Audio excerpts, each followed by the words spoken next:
जैसे कि आपने अभी बताया एलोपैथ के बारे में हमें, लेकिन एलोपैथ तो अपनी जगह ठीक है, जो भी ट्रीटमेंट चल रहा है अभी। अब आयुर्वेद को हम अपनी लाइफ में कैसे अडॉप्ट कर सकते हैं, और उसको अडॉप्ट करने के रीजंस क्या होने चाहिए कि आयुर्वेद को हम अपनी लाइफ में अडॉप्ट करें? देखो, पहली बात तो रवि, देखो मैं यहाँ पे कोई एलोपैथ या आयुर्वेद की कोई कंपैरिजन नहीं कर रहा, दोनों की अपनी अपनी अहमियत है।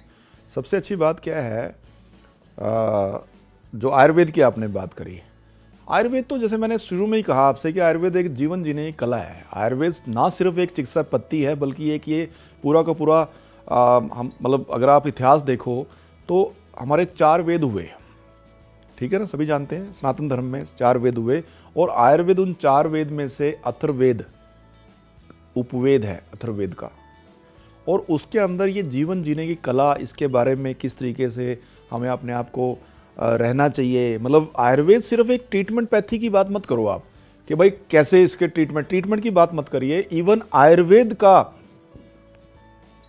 अगर आप थोड़ा बहुत भी आयुर्वेद को पढ़े ना, बल्कि इवन मैं तो ये बोलता हूँ कि हमारी भारत सरकार को या स्टेट गवर्नमेंट को आयुर्वेद की शिक्षा ना पहली क्लास से शुरू कर देनी चाहिए।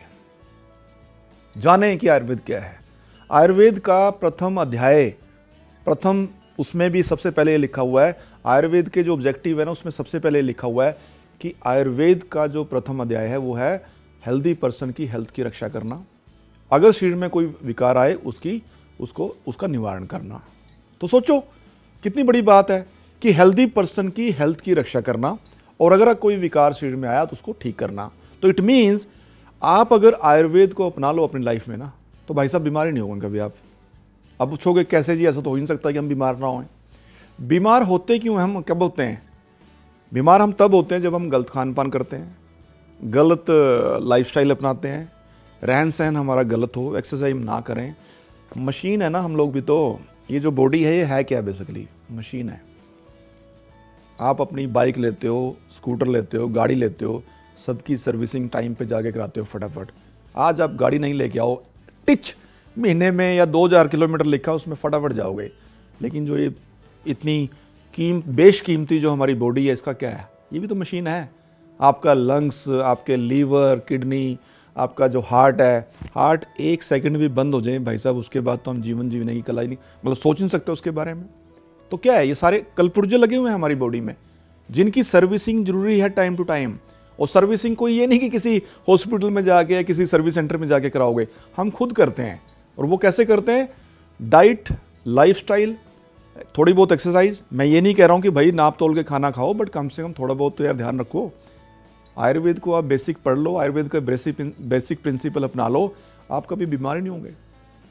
तो रवि, जैसे आपने क्वेश्चन पूछा भाई आयुर्वेद को कैसे अपनाएं, क्या है, तो आयुर्वेद तो हमारे किचन से शुरू है। इतने हमारे बुजुर्गों ने, हमारे प्राचीन हमारे जो इतिहास है उसके अंदर सब कुछ तो मेंशन है। हमारे बुजुर्ग तो पहले से ही हमारे किचन में लगा के गए हैं ना, हमारी सब्जियों में, दालों में, स्पाइसेस में, खान पान में ये स्पाइसेस, जिससे कि हम अपने आप को हेल्दी रखें। लेकिन जरूरत सिर्फ ये है आज की डेट में, हमें अपने आप को समझना पड़ेगा कि किस तरीके से हम भारतीय सभ्यता को, भारतीय चिकित्सा पद्धति को अपनाते हुए अपने आप को ठीक रखें।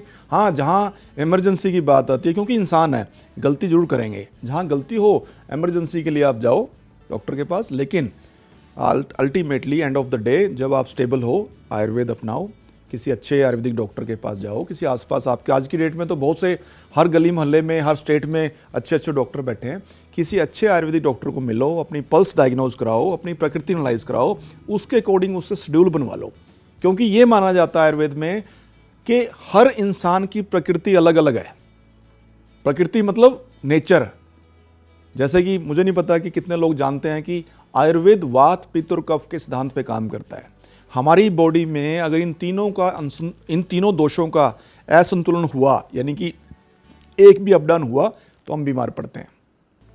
लेकिन ये कौन बताएगा कि भाई हम किस दोष, हमारे कौन से अनबैलेंस है? ये बताएगा एक आयुर्वेदिक वैद्य।